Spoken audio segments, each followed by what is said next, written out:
और उसने परमिटेबल कुर्बानी करी थी। तो किसी के व्हाट्सएप स्टेटस पे आप उसकी दुकान लूट लेंगे और 18 दुकानें और लूटेंगे, परिवार को वहाँ से वापस भेज देंगे और कांग्रेस की सरकार वहाँ तमाशा देखती रहेगी। पल पल न्यूज़ से मैं हूं आपके साथ नदीम अकरम। लगातार देश में मुसलमानों को लेकर के उनके ऊपर हमले बढ़ रहे हैं। ये सिलसिला रुका नहीं है। सरकार बदल चुकी है, मजबूत विपक्ष भी आ चुका है, फिर उसके बावजूद ये हमले लगातार बढ़ रहे हैं। इसी पर हमसे बात करने के लिए एपीसीआर के नदीम खान हमारे साथ मौजूद हैं। मैं ये जानना चाहता हूं कि लगातार ये सिलसिला जारी है। हमने देखा कि प्रेस कॉन्फ्रेंस में आपने छत्तीसगढ़ के मुद्दे को खास तौर पर तवज्जो देकर के उठाया और छत्तीसगढ़ के सांसद पार्लियामेंट में खड़े होकर के ये खास तौर पर कहते हैं कि आपको पता नहीं है कि वो मुसलमान यही काम कर रहे थे, इसलिए उनकी जो है हत्या की गई है। इमरान मसूद को चेताया, उनका नाम लिया कि झूठ भ्रामक तस्वीरें जो हैं दिखाने की कोशिश की जाती है। पार्लियामेंट में जो खड़े होकर के झूठ बोला जा रहा है मेंबर ऑफ पार्लियामेंट द्वारा, उसके लिए किस तरीके से आप लोग तैयार हैं? देखिए, ये बेसिकली क्या है कि इस टाइम कंट्री बहुत क्राइसिस में है। Crisis in the sense of that ये है कि ये काम किसका है। ये काम, अगर कोई आदमी गुनाहगार है तो उसके सज़ा का एक प्रावधान है, एक सिस्टम है। पुलिस आएगी, उस काम को पुलिस में आप जाएंगे, आप रिपोर्ट कराएंगे, बाकायदा मुकदमा चलेगा, गवाह पेश किए जाएंगे। लेकिन अफसोस इस बात का है कि जिन जिन इंस्टीट्यूशंस का और जिन लोगों का इस पूरे प्रोसेस को मजबूत बनाना और इस पे इंश्योर कराकर जस्टिस दिलाना है, वही लोग इसको तोड़ने पे लगे हैं। तो इसका मतलब सांसद जी के हिसाब से कि कोई आदमी अगर गलत काम कर रहा है तो कोई भी भीड़ जिसमें उनकी पार्टी के लोग होंगे वो जाएगी और उस आदमी को मार डालेगी और इंस्टेंट जस्टिस दे देगी। तो इससे तो ये बात समझ में आती। मुझे तो हैरत होती है कि उस स्टेटमेंट के बाद स्पीकर को सुओ मोटो लेना चाहिए। कोर्ट अगर सुओ मोटो नहीं ले सकता इलेक्टेड मेंबर के और संसद के अंदर चलने वाली बात का, तो स्पीकर को सुओ मोटो उस पर लेना चाहिए। लेकिन ये पूरा सिचुएशन बहुत तकलीफ दे है और 2-3 आदमी मारे गए उसमें। 2 आदमी ऑन द स्पॉट जो सहारनपुर के रहने वाले थे, गंगोह के, वो 2 लोग वहाँ पे मार दिए गए। जो तीसरा आदमी उनमें से रहने वाला वहाँ का शामली का था, वो 1 हफ्ते के बाद मार दिया गया। फिर चलिए, ये बातें तो छत्तीसगढ़ की हैं, लेकिन हिमाचल के बारे में कौन बात करेगा। हिमाचल में लगातार इस तरह के नफरती हमले लगातार हो रहे थे और उनके बारे में कोई ख़ास चर्चा नहीं हो रही थी। फिर ये मामला हुआ जिसमें जावेद कुरैशी नाम के एक आदमी ने शामली से फ़ोटो अपनी डाल दी, तो उसको शामली में अरेस्ट कर लिया गया। अरेस्ट करने के बाद 2 दिन के बाद मालूम चला मुजफ्फरनगर की लैब से कि वो जो गोश्त है, जो बीफ का पार्ट है, वो बफ है, यानी भैंस का गोश्त है और जिसकी कुर्बानी परमिटेबल है, और उसने परमिटेबल कुर्बानी करी थी। तो किसी के व्हाट्सएप स्टेटस पे आप उसकी दुकान लूट लेंगे और 18 दुकानें और लूटेंगे, परिवार को वहाँ से वापस भेज देंगे और कांग्रेस की सरकार वहाँ तमाशा देखती रहेगी। फिर मौलाना के बारे में आपको मालूम होगा कि कोडरमा झारखंड में मौलाना के साथ लिंचिंग हुई और उनके परिवार का आरोप है कि एक छोटी सी टक्कर लगी एक महिला को और महिला के परिवार के लोगों ने मौलाना की मार मार के हत्या कर दी। ये सीधा सीधा लिंचिंग का एक केस है। हम सब ये बात कहते हैं कि प्राइमरी काम ये है ये कानून का कि विक्टिम अकाउंट को, यानी कि मैं विक्टिम हूँ या मेरा परिवार विक्टिम है, तो मैं जो एफआईआर कराऊंगा कि मेरी हत्या साजिशन हुई, भीड़ ने करी, जैसे भी करी, उस पर आप एफआईआर करिए। लेकिन वहाँ के जो कोडरमा की जो पुलिस है, उसने मॉब वायलेंस और हेट को हटा दिया और सीधे सीधे रोड एक्सीडेंट पे एक मुकदमा दर्ज कर लिया। कल हमारे लोग वहाँ पर गए, पुलिस ने मिलने से इनकार कर दिया। फिर उसके बाद हम लोग शाम में डीजीपी को ज्ञापन दे के आए, डीजीपी शहर में नहीं थे, उनसे बात नहीं हुई।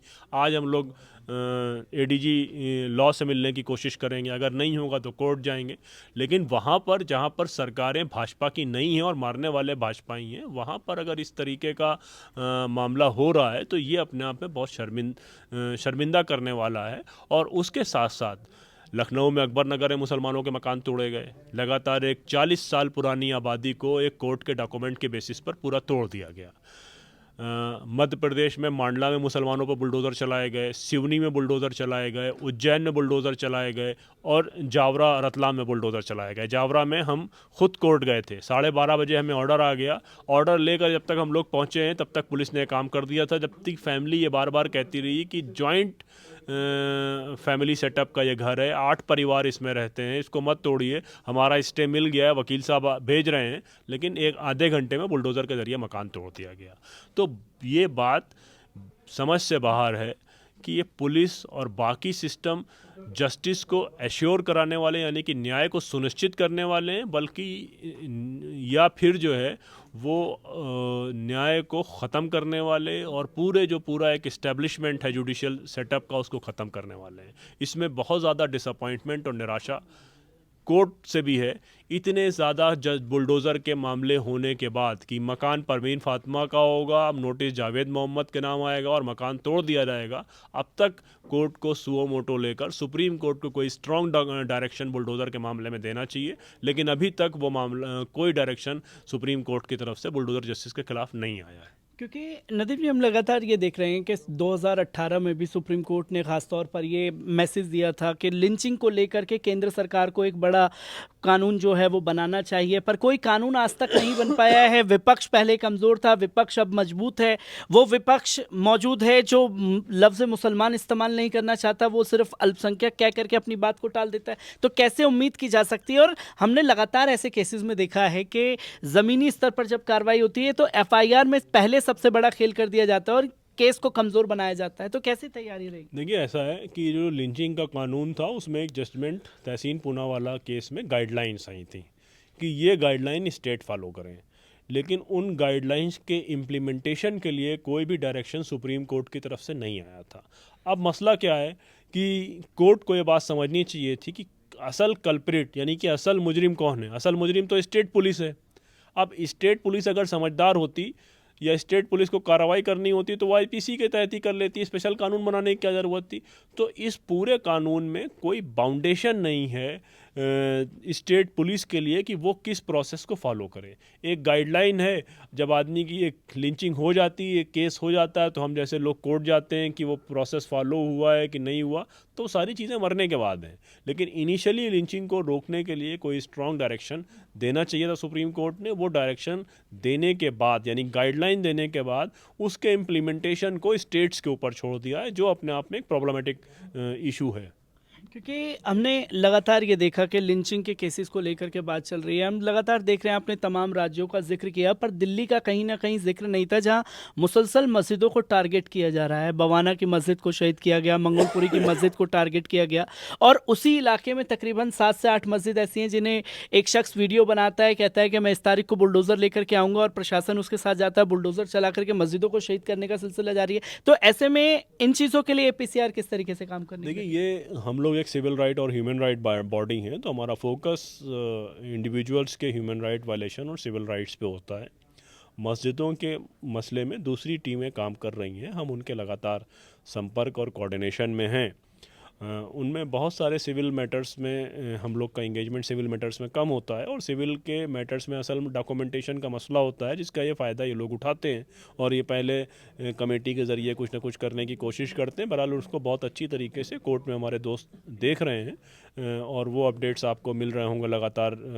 सुनहरी बाग मस्जिद से ये मामला शुरू हुआ था, और फिर आखुंजी मस्जिद को जिस तरह से 600 साल के डॉक्यूमेंट अगर आप मांगेंगे तो 600 साल के डॉक्यूमेंट कैसे कोई दे पाएगा। लेकिन बहरहाल ये पूरी कॉन्स्पिरेसी है मुसलमानों को परेशान करने की। लेकिन जहाँ तक सवाल पुलिस का है, इसमें असल कल्प्रिट्स एडमिनिस्ट्रेशन है। जैसे दिल्ली के संगम विहार ने भाजपा के एक नेता ने कहा कि हम 2.5 लाख मुसलमानों को मार देंगे, और वो वीडियो बहुत चला। वो पुलिस जो किसी भी मुस्लिम नौजवान बच्चे की जो अंडर एज होता है, जुवेनाइल होता है, 14 साल 15 साल का होता है, कुछ छोटी मोटी फ़ोटो फेसबुक पे डाल देता है, उस पर तो आप मुकदमा कर लेते हैं। हिमाचल में जावेद कुरैशी के सोशल मीडिया स्टेटस पे आप उसकी दुकान चली गई और उस पर मुकदमा हिमाचल में भी हो गया, और उस पर मुकदमा उत्तर प्रदेश में भी हो गया। एक वीडियो जो 2.5 लाख मुसलमानों को मारने की बात कर रहा है और पूरी नफरती बातें कर रहा है, दिल्ली के संगम विहार में उसकी स्पीच होती है, पुलिस कोई कार्रवाई नहीं करती, एप्लीकेशन भी लेने की बात नहीं करती। एक FIR के लिए हमें कोर्ट जाना पड़ेगा, हम दिल्ली हाई कोर्ट जा रहे हैं, उसके खिलाफ जाएंगे। मैं एक आखिरी सवाल आपसे लेना चाहूँगा, क्योंकि कानून जो हैं वो ख़तरनाक बनाए गए। इसमें लगातार हमने देखा कि पहले से ही मुसलमानों को जेल की सलाखों के पीछे डालने का सिलसिला जारी है, और ऐसे में अब ये कानून बना दिया गया है कि अगर किसी निचली अदालत ने किसी के खिलाफ कोई फ़ैसला दे दिया तो उसको सर्वोपरि माना जाएगा, आगे अदालत में वो उसकी अपील नहीं कर सकता। तो कैसे देखा और समझा जाए इस कानून को जो ये लाए हैं? देखिए अभी बहुत सारी चीज़ें वेग हैं, यानी कि उनके इंटरप्रटेशंस क्लियर नहीं हैं, तो ये जो निचली अदालतों का फ़ैसला है वो भी वेग है, उसमें कोई क्लैरिटी नहीं है। तो असल प्रॉब्लम दो हैं।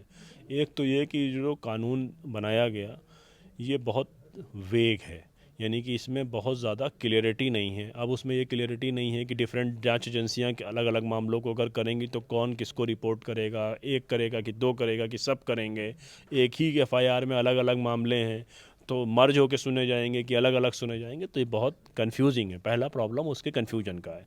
दूसरा प्रॉब्लम उसके इम्प्लीमेंटेशन का है।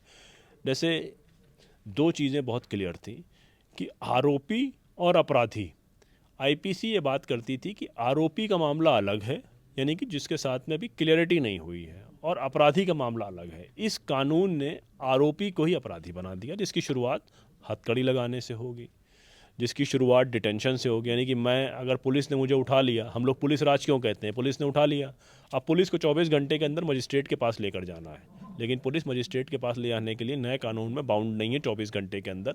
उसके टाइम फ्रेम को बढ़ा दिया है, कितना बढ़ाया उसकी क्लियरिटी नहीं है। पहले 15 दिन से ज़्यादा पुलिस अपनी रिमांड में नहीं रख सकती थी, तो आदमी अल्लाह अल्लाह करके 15 दिन काटता था, क्योंकि पुलिस थानों में किस तरह का रिमांड रूम में माहौल है आपको हमसे ज़्यादा पता है। अब उसको 90 दिन कर दिया गया, यानी कि मैंने जैसे ही अपनी ज़मानत के लिए अप्लाई किया या किसी को भी पकड़ा गया तो उसको कहा गया कि अभी 90 डेज़ पूरे नहीं हुए। यानी 90 डेज़ से मुराद ये है कि दोबारा पुलिस रिमांड मांग ली गई, तो पुलिस ये कहेगी मेरी तो इन्वेस्टिगेशन ही नहीं पूरी हुई, अभी पुलिस रिमांड दे दो। पुलिस रिमांड को कोई जज मना नहीं करेगा, तो बेल को नेक्स्ट टू इम्पॉसिबल बना दिया गया है। दो बुनियादी चीज़ें हैं जिसमें वायलेशन हुआ है।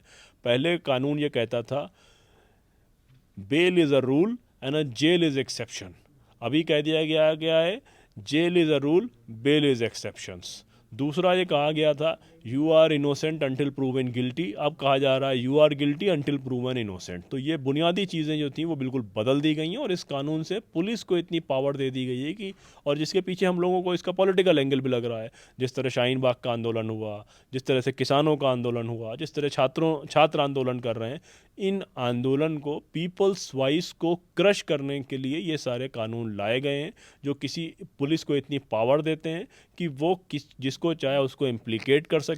ज़्यादातर मामलों में हम लोगों ने देखा है कि पुलिस ने इम्प्लीकेट माइनॉरिटीज़ को किया है या मार्जिनलाइज लोगों को किया है, जिसमें दलित, आदिवासी, मुसलमान शामिल हैं,